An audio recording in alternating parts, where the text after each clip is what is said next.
Nakakain o nakapag-try ka na bang magluto ng okoy?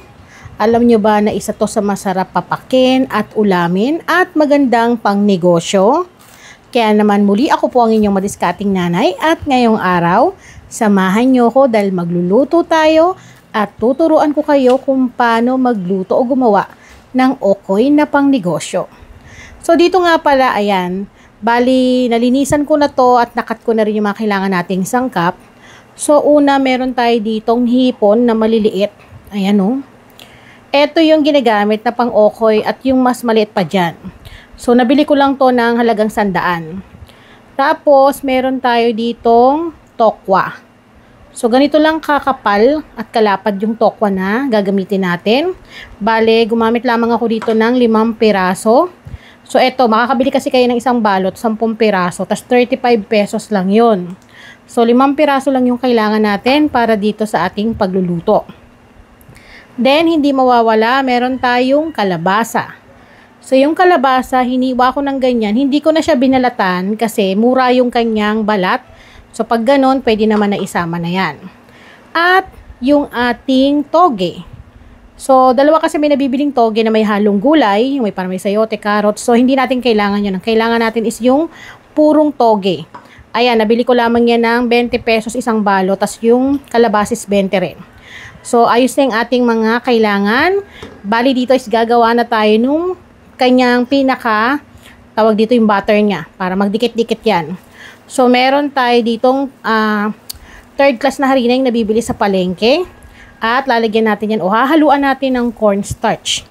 So, yung cornstarch mga manay, nakakatulong yon para malutong ang inyong okoy. Kasi yung iba harina lang. So, lagyan nyo ng cornstarch.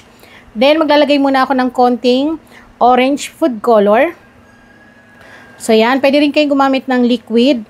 Tatansyahin nyo lang po ang paglalagay kasi konti lang is makulay na. So, wag kayo kagad maglalagay ng madami. Then, imemekos natin yan. So, hahaluin natin ng maigi. Then, dito may nakaantabay tayo na tubig. So, ang paglalagay po ng tubig, kailangan hindi pa bigla-bigla. So, paunti-unti lang, tatansyahin nyo.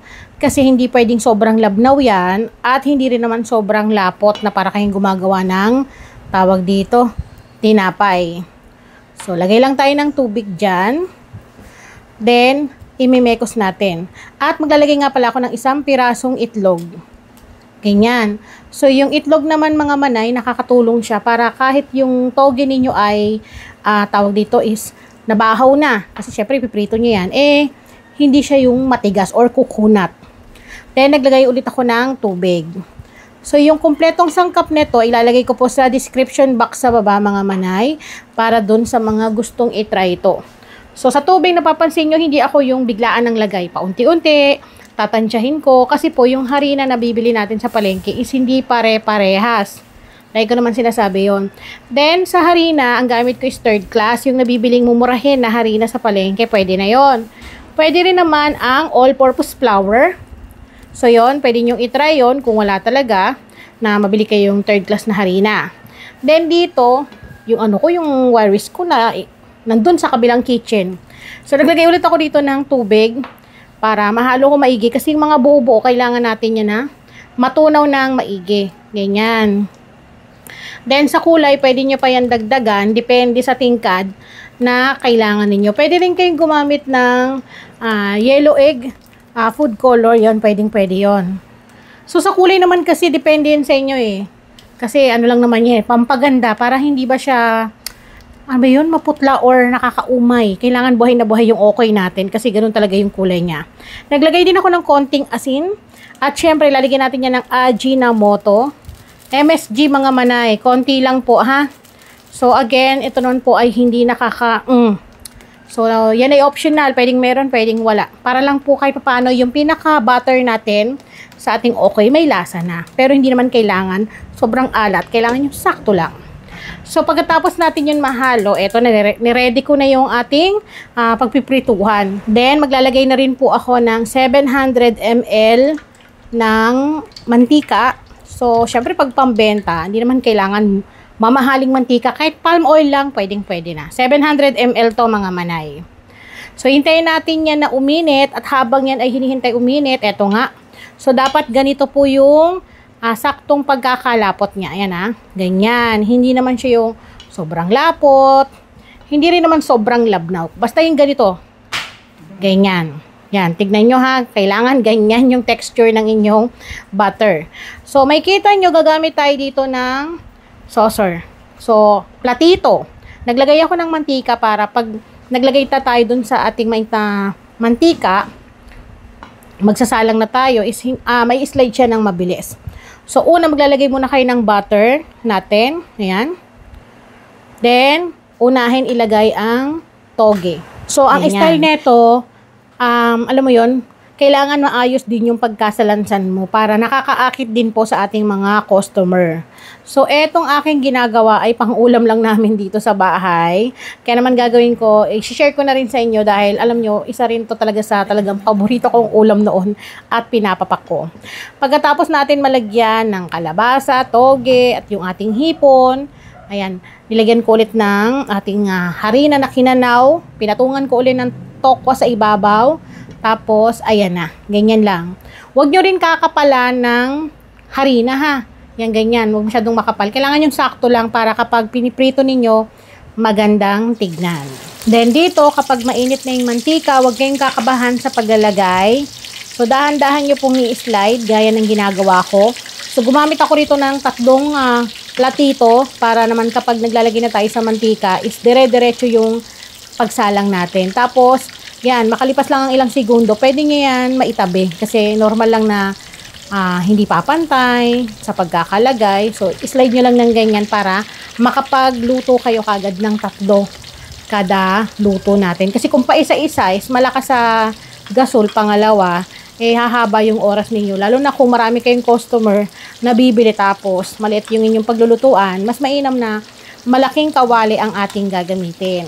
Then, ganyan ang gagawin natin. Makalipas lamang po ang ilang minuto. Hindi to kailangan patagalin ng pagluluto kasi unang-una, yung hipon, gulay, mabilis lang po yung maluto.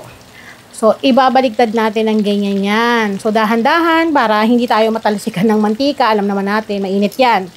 So, lalo na kung meron tayong mga anak na kasama sa pagluluto ng ganito, mas mainam na wag na natin masyadong padikitin or itutok sa pagpiprito. So, yan, babalikan natin yan ng mga ilang minuto para baligtarin at hanguin ulit natin. So, bali dito, balik na tayo sa ating gagawin. So, nagdagdag ako ng konti pang kulay para buhay na buhay kasi para sa akin napuputlaan ako. So, ang gagawin ninyo, ang technique, habang may nakasalang kayo, maglalagay na ulit kayo sa platito. Para po dire-diretso kapag hinango nyo yun, meron na ulit kayong ipapamalit para hindi nasasayang yung nakabukas yung kalan, walang nakasalang. So, ganyan lang yung gagawin ninyong technique. Alam nyo mga manay, yung ganitong negosyo, mabilis siyang ibenta. Kasi unang-una, malit lang ang kapital, pangalawa, malaki ang kitaan, lalo na kapag maraming bibili sa'yo. Dahil sa panahon ngayon, pansin nyo, kahit gisadong gulay ang mahal ng order. So, eto, mabibenta nyo ng 25 pesos yung isang ganito. O, di ba? Mag-isip ka, 25 pesos, sa iba nga ang bentahan, 40 pesos. Pero 25 pesos ay laban na. May kita ka na kagad dito. So, ganito yung technique na ginagawa ko para at least hindi siya hahaba yung oras na nakatenga yung mantika natin. May nakaredy na kagad ako na ipangsasalang o ipapamalit dun sa ating piniprito. Ganyan. So, kapag malilit yung hipon, gawin yung 4. Ganon.